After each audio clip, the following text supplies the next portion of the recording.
Capítulo 3. Não é preciso possuir mobiliário rico e precioso. São inúteis as taças de ouro e prata, incrustadas de pedras preciosas. É um espetáculo que serve apenas ao encanto dos olhos. Se vós os encheis com qualquer líquido quente, torna-se difícil tocá-lo sem sentir dor. Ao contrário, se vós colocais lá em seguida qualquer líquido frio, a qualidade da taça altera a qualidade da bebida, de modo que esta se torna perigosa. Que joguemos longe então as taças de Péricles e Antígona, e todas essas obras de arte maravilhosas e todas essas ricas bacias onde lavamos as mãos. Uma quantidade excessiva de ouro e prata é com frequência funesta. A posse desse mobiliário expõe os seus possuidores a uma infinidade de perigos. Nós os adquirimos somente com muito custo. São necessários muitos cuidados para conservá-los, e eles não são cômodos para o uso. É uma curiosidade vã e uma vaidade ridícula que fazem procurar com tanto ardor essas taças de cristal com figuras gravadas. Quanto mais delicadas, mais frágeis.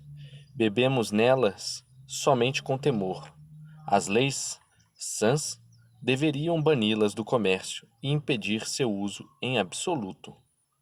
Deveríamos banir igualmente os assentos de prata, as bacias, as travessas, os pratos, as jarras e outros mobiliários dessa natureza destinados aos serviços de mesa ou a outros usos que me envergonham ser mencionados.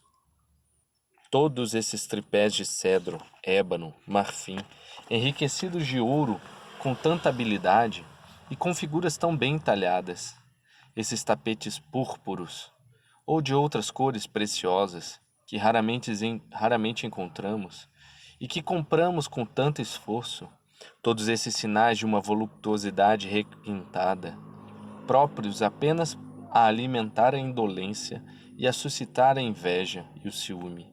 Todas essas coisas não merecem os esforços que empregamos para adquiri-las. Lembrai-vos dessas palavras do apóstolo. Abre aspas, o tempo é breve, fecha aspas. Confira 1 Coríntios, capítulo 7, versículo 29. Não devemos adotar um ar ridículo e imitar os insensatos que vemos nas festas públicas, cuja cobertura exterior denota admiração, mas interiormente estão repletas de miséria. Eis porque o apóstolo acrescenta adiante, abre aspas, o que resta é que não só os que têm mulheres sejam como se as não tivessem, mas também os que choram como se não chorassem, os que folgam como se não folgassem, e os que compram como se não possuíssem. Fecha aspas. Confira 1 Coríntios, capítulo 7, versículos 29 e 30.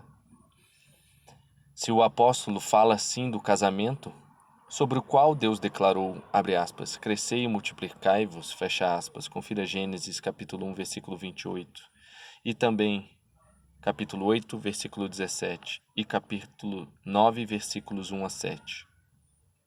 Como não pensais que ele deseja que vós suprimais sobretudo o fausto, que engendra o orgulho e a arrogância? É preciso lembrar-se deste conselho do Filho de Deus, abre aspas, se queres ser perfeito, vai, vende o que tens e dá aos pobres, e terás um tesouro no céu. Depois vem e segue-me. Fecha aspas. Confira Mateus, capítulo 19, versículo 21, Marcos, capítulo 10, versículo 21 e Lucas, capítulo 18, versículo 22.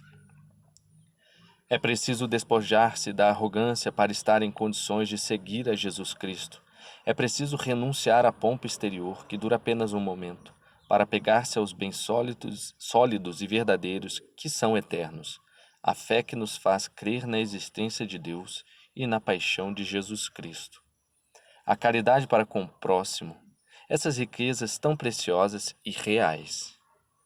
Eu aceito a política de Platão, que estabelece uma lei categórica que proíbe a coleção de ouro e prata e de mobiliário supérfluo, cujo uso não é absolutamente necessário.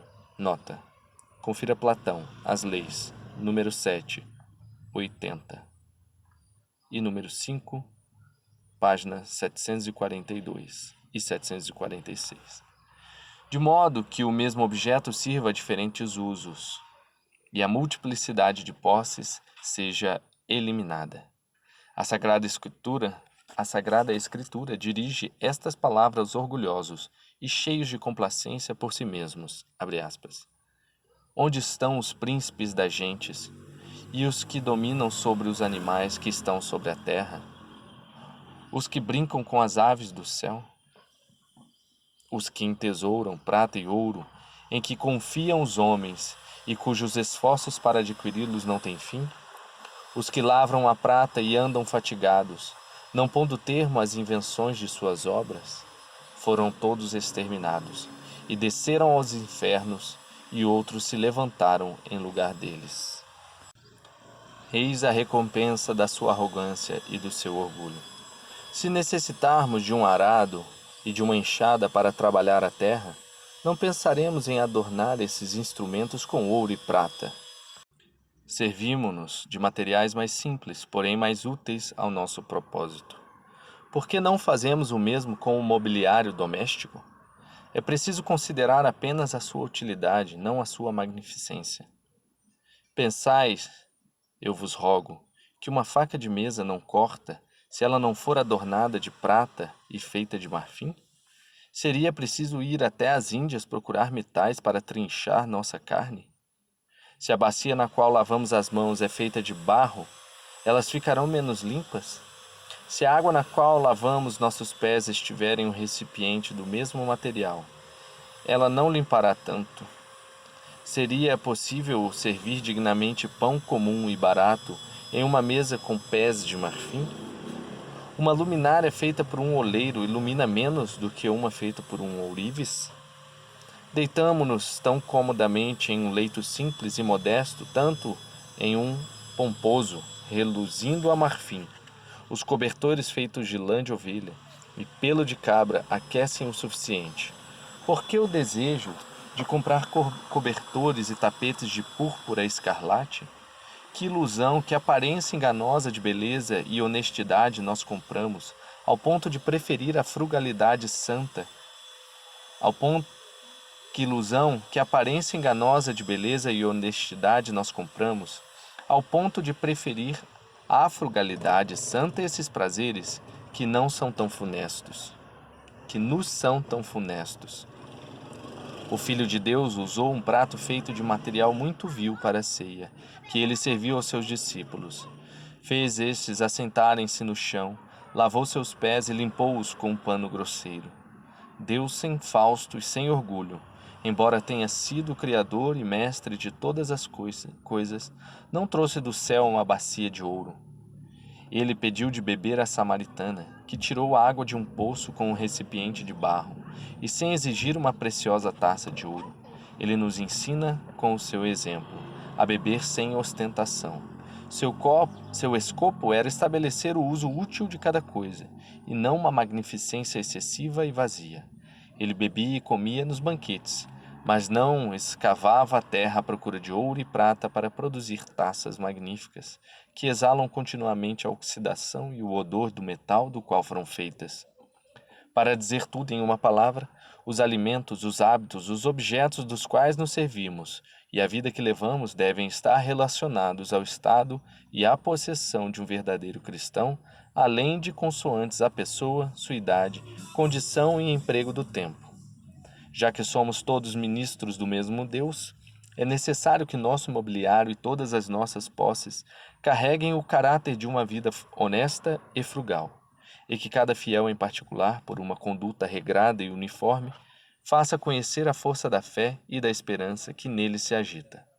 Eu aprovo e louvo o uso das coisas que podemos adquirir com facilidade, que não necessitam de muitas precauções, que conservamos sem cuidados e sem inquietude, e que dispomos sem repugnância.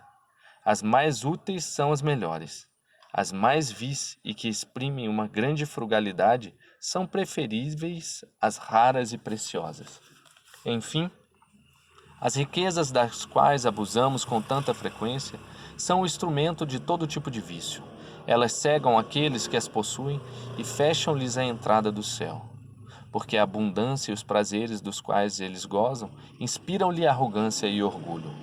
Aqueles que têm um verdadeiro desejo da salvação precisam compreender que devem procurar no seu mobiliário apenas a utilidade e a necessidade, e que precisamos de poucas coisas quando nos contentamos somente com o necessário.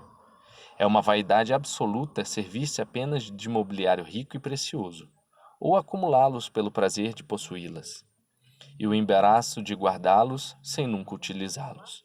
Acumular sem cessar e não permitir o acesso àquilo que possuímos é guardar o grão em saco roto, é causar mil males, é arruinar-se e perder-se. É uma conduta ridícula e extravagante comprar bacias de ouro e prata para satisfazer as necessidades baixas da natureza. Vemos mulheres ricas que se servem de cadeiras douradas para exibir seu Fausto até nas mais vergonhosas ações da vida. Eu gostaria que durante todas as suas vidas eles fizessem o mesmo julgamento do ouro, e que não o considerassem mais que o estrume. A cobiça pela prata tornou-se a fonte de todo tipo de crime.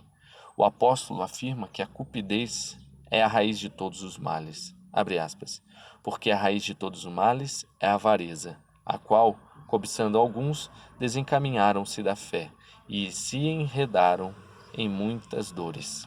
Confira 1 Timóteo, capítulo 6, versículo 10.